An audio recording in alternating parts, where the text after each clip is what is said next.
Welcome to Podnutz Daily for Monday, March something. Let me find my mouse here. March 30th, 2009, episode number 157. Hope everybody's doing good. I know I'm doing good today because I'm back on the Mac.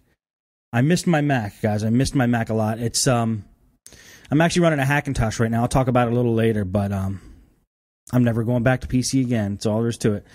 Unless they do something really special. Let's talk about some computer repair stuff, and then we'll get into that. Let's see. Here's something that I just felt like I should talk about as far as, if a person comes in and wants a clean sweep on their system. Basically, they want their system formatted. Actually, no, that's not quite how I wanted to start it off. If a person comes into your shop, says, "Hi, I have viruses.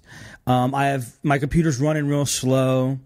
The first thing I usually think of is, okay, well, I want to get the viruses off and speed up his computer. Now, don't always assume that nobody wants their computer brought back to factory settings on a clean sweep. I've had a couple experiences where I say, okay, I'm going to clean up the viruses, speed up your computer. And, you have a hell of a time with the computer. It's like a real pain in the neck. It's just taking you hours and hours and hours. And maybe it's going to take you longer than the customer actually expected. You call them and say, look, I'm still working on your computer. I'm really trying to clean it up. It's taking longer than I expected. And they'll say something like, well, why don't you just wipe it? I don't have anything I want on there. And basically, you could have taken it from the very beginning and just did a clean sweep and then had that job done in like a matter of, an hour, 2 hours, instead of spending all the time trying to clean it up for them. What I'm trying to say is sometimes customers want the computer wiped out. They've said it, like, look, just wipe everything out. I want it back to the way it was when I got it. So it's probably a good idea to ask them when they come in. And this is what I'm starting to do now. They come in and say, my computer has viruses and this and that. And I just ask them, is there anything on here that you'd really need to keep or that you want to keep?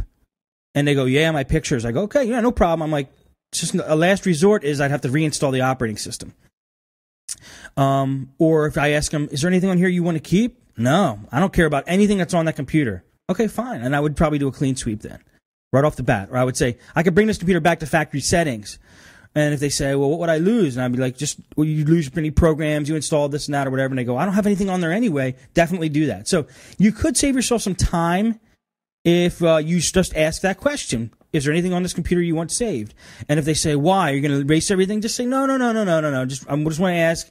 It's a last resort. And I would definitely call you before I had to, back anything up or do anything like that. So if they do freak out, you just tell them it's a last resort, and that's why you were asking. Just wanted to make sure. And then you could probably save yourself a lot of time. You'd be surprised how many people just want their computer wiped. This Saturday, I did live a laptop inverter. Not really a replacement yet because I haven't got the part in, but it was a diagnosis on a laptop screen. Is the screen bad or the inverter board bad? Check that out at podnutz.com/laptop videos. Check that out. That's pretty much going to be the place where I'm going to post all my laptop videos as I get them done. And then once I get them all done, I'm probably going to put them together in a package and sell it. But in the meantime, check out those free videos. It was a laptop inverter job. The big question in doing those jobs is, it was a computer that had a screen that you could faintly see the picture in. You could faintly see the icons. You could faintly see the desktop. When you boot it up, you could faintly see images on the screen. That usually means either the bulb in the screen's burn out or the inverter's burn out. And in that video, we determine which one is which, basically by taking a screen that has a good bulb, or if you have a bulb, just taking a bulb, plugging it into the inverter, and if the inverter lights it, then you know that the inverter's good and the screen bulb is bad. If the inverter does not light it, then you know the inverter's bad and you got to replace the inverter. And I went on eBay and I showed you how to buy where I buy stuff on eBay. And I should get that in the next day or so, and that computer would be done deal. Replace the power cord. I've been thinking seriously about buying like 10 or 20. Micro Center has reconditioned Targus laptop power adapters for $25. Usually you go to a store, those things are like $60, $70, $80 for laptop power adapters. Really nice. They have all the tips. They have the tip for Dell, both Dell tips, the square one with the 3 pins in it, and also the round one, the round goofy one. You got a Vio plug in there. You got Compact. You got Gateway. You have Toshiba. All of them. So you can't beat that deal for $25. They have a lot of them too in stock. So I was thinking about buying 10 or 20 of them. You could always see what I usually do when somebody comes in with a broken power adapter is I can repair the power adapter. I go to Radio Shack and I buy an adapter plug, just the tip and the little piece of wire that the adapter plug plugs into. To get those 2 pieces at Radio Shack cost me like $9. And I do a quick fix on the power adapter for like $35, $40. Well, if I'm going to spend that, $9, I might as well just spend $25, get a Targus reconditioned one. I don't have to do any soldering, any work. Sell it for $50, and that will be that. Save a lot of time, make about the same amount of profit.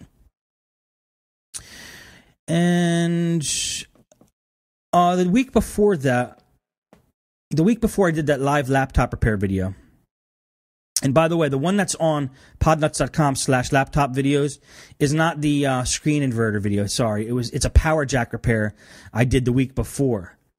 The reason I don't just slam those videos up as fast as possible is that video that I posted up there at the location I just told you took literally about 7 hours to get all the steps done to get that uploaded.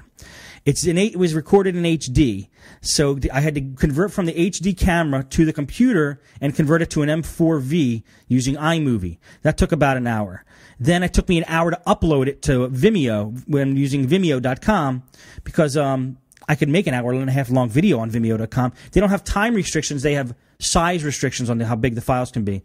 So it took me an hour to upload it to Vimeo. Then Vimeo went ahead and took 5 hours to convert it to whatever format they have it in. So to get an hour and a half long, used to be an HD video, I had to bring it down a little bit. Took like 7 hours. So I'll get these videos up as fast as I can, but it might be a little delay. Anyway, the video that is up there now is the power jack repair I did on Gateway.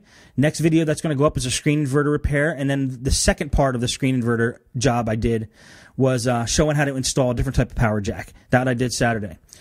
Tune in this Saturday. I think we're doing a Philly Tech Guys at 2 p.m. Eastern Standard Time this Saturday.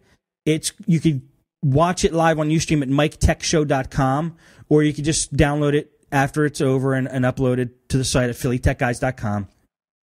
I also have a Philly Tech Guys button on Podnutz that takes you to Philly Tech Guys on the Podnutz website too. But what got me thinking about that was a Gateway power jack repair I did before. No, I didn't tape this one. This one I did before. There's a Gateway model. It's basically the 15-inch model of the one that you see in the video I did. That's the 14-inch. There's a 15-inch model.